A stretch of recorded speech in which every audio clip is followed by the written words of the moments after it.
Ready start. Hindi बनाएंगे। इससे संतुष्ट नहीं हुआ जा सकता कि 8 सदस्यीय विशेषज्ञ समिति जोशीमठ शहर का निरीक्षण कर रही है, क्योंकि यह काम बहुत पहले किया जाना चाहिए था। इस देरी के दुष्परिणाम भुगतने पड़ सकते हैं। कम से कम अब तो यह सुनिश्चित ही किया जाना चाहिए कि उन कारणों का गहराई से आकलन किया जाए जिसके चलते जोशीमठ में जमीन धंस रही है। इस पहलू पर विशेष ध्यान दिया जाना चाहिए कि कहीं जमीन धंसने का कारण विकास परियोजनाएं और अनियोजित निर्माण तो नहीं है। यह अच्छा हुआ कि राज्य सरकार ने सभी निर्माण कार्यों पर रोक लगा दी, लेकिन यह ध्यान रहे कि पर्वतीय क्षेत्र भी विकास की मांग करते हैं। समस्या यह है कि पर्वतीय क्षेत्र में विकास कार्यों को आगे बढ़ाने के पहले इलाके की संवेदनशील भूगर्भीय स्थिति का पर्याप्त अध्ययन नहीं किया जाता। यदि पर्वतीय क्षेत्रों में संभावित खतरों की अनदेखी की जाएगी तो वैसे ही खतरे का सामना अन्य अनेक पहाड़ी इलाकों को भी करना पड़ सकता है, जैसा जोशीमठ को करना पड़ रहा है। जो भी हो, फिलहाल प्रभावितों को राहत देने के अतिरिक्त बिजली परियोजनाओं के साथ साथ चार धाम परियोजना के भी भूगर्भीय प्रभाव का विस्तार से अध्ययन किया जाना समय की मांग है।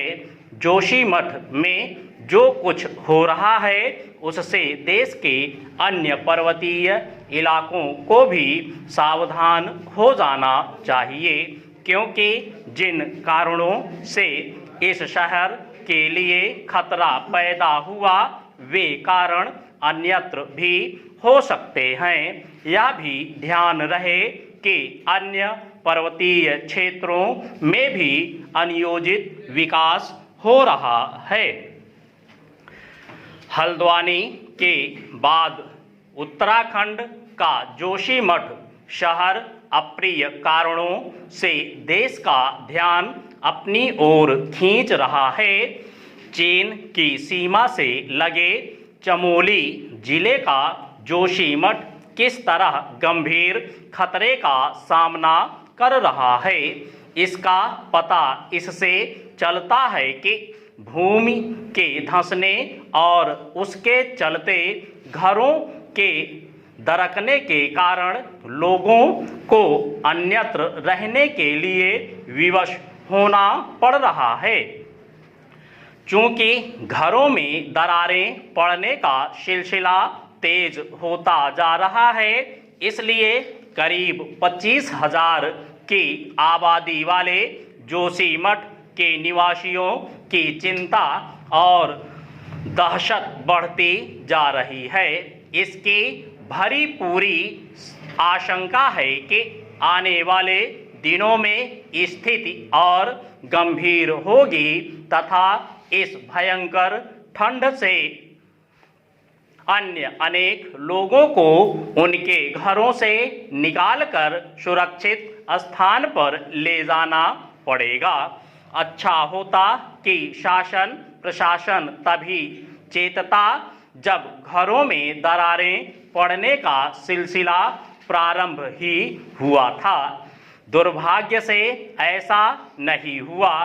वह तब चेता जब डरे सहमे लोग जोशीमठ को बचाने की गुहार लगाते हुए सड़कों पर उतरने के लिए विवश हुए। नाजुक भूगर्भीय क्षेत्र में बसा जोशीमठ जिस आसन्न खतरे का सामना कर रहा है, उसका एक कारण उन चेतावनियों की अनदेखी भी है जो बहुत पहले दी गई थी। अध्यक्ष महोदय, वह हिम्मत करें जिससे देश में जमीन जोतने वाले को मिले और जो मेहनत नहीं करते उनसे जमीन लेकर उसका बंटवारा कर दिया जाए। मुझे आश्चर्य हुआ जब मैंने इस प्रतिवेदन को आरंभ से अंत तक देखने की कोशिश की और इसमें अंग्रेजी का इतना समर्थन मेरी समझ के बाहर की बात थी। अंग्रेजी के समर्थन के साथ रोमन लिपि तक का समर्थन किया गया है। जब हमारे संविधान में देवनागरी लिपि को राष्ट्रीय लिपि माना गया है और आज भी हिंदी देवनागरी लिपि में लिखी जाती है, मराठी देवनागरी लिपि में लिखी जाती है। अन्य भाषाएं अपनी अपनी लिपि में लिखी जाती हैं। रोमन लिपि के लिए इस आयोग की रिपोर्ट में किस प्रकार कहा गया, रोमन लिपि की बात कैसे इसमें आई, यह मैं कम से कम नहीं समझ पाया। पर एक बात देखने योग्य है कि अंग्रेजी का इतना समर्थन होने के बाद भी और कई विदेशी विशेषज्ञ इस आयोग के सदस्य होने पर भी अंत में उन्होंने भी माना कि अंततोगत्वा शिक्षा का माध्यम प्रादेशिक भाषाएं होंगी। आयोग को यह भी मानना पड़ा कि अंग्रेजी के माध्यम रहने से देश की हानि हो रही है और संसार के किसी भी देश में ऐसी स्थिति नहीं है। आयोग स्वयं इस बात को स्वीकार करता है कि इस प्रकार विदेशी भाषा के माध्यम से हमारे देश की कितनी हानि हो रही है। मैं त्रिसूत्रीय भाषा फार्मूले का समर्थक हूँ। हिंदी साहित्य सम्मेलन, जो हिंदी की सर्वमान्य संस्था है जिसका इस समय मैं अध्यक्ष हूँ, उस सम्मेलन ने भी त्रिभाषा फार्मूले को स्वीकार किया। यद्यपि हम यह उचित समझते थे कि द्विभाषा फार्मूला रहता, एक मातृभाषा और दूसरी राष्ट्रभाषा, और अंग्रेजी रहेगी, इसलिए हमने विवश होकर प्रेम से नहीं, उत्साह से नहीं, बल्कि लाचार होकर त्रिभाषा फार्मूला स्वीकार किया कि मातृभाषा रहे, हिंदी रहे और तीसरी भाषा अंग्रेजी या कोई भी दूसरी भाषा रह सकती है।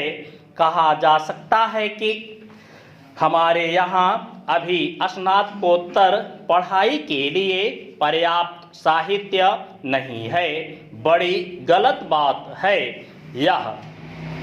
अभी सरकार के द्वारा ही कुछ महीने पहले यहाँ पर एक प्रदर्शनी हुई थी। उस प्रदर्शनी से यह बात स्पष्ट है कि हमारे यहाँ पर वैज्ञानिक और शास्त्रीय विषयों पर भी कम से कम हिंदी में पर्याप्त पुस्तकें हैं।